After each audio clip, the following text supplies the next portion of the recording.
মাত্র 4 দিন পর যুক্তরাষ্ট্রের মসনদকে বিদায় জানাবেন জো বাইডেন। স্থানীয় সময় বুধবার জাতির উদ্দেশ্যে প্রেসিডেন্ট হিসেবে শেষবারের মতো ভাষণ দেন Biden.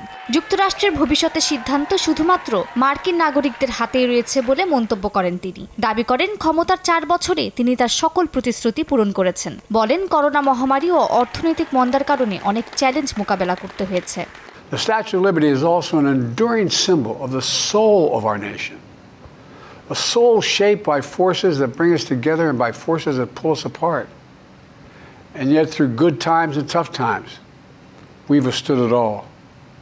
A nation of pioneers and explorers, of dreamers and doers, of ancestors native to this land, of ancestors who came by force.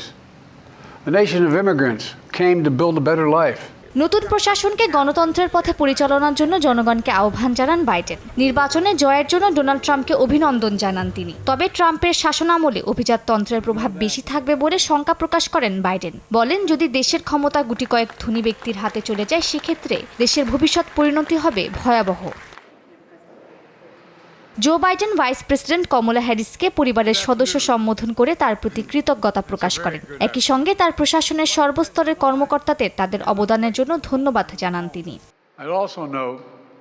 বিদায়ী ভাষণে সামাজিক যোগাযোগ মাধ্যমের কারণে বাড়তে থাকা গুজব নিয়ে শঙ্কা প্রকাশ করেন বাইডেন। সামাজিক মাধ্যমে দায়বদ্ধতার বিষয়টি জরুরি ভিত্তিতে পর্যালোচনার আহ্বান জানান বাইডেন।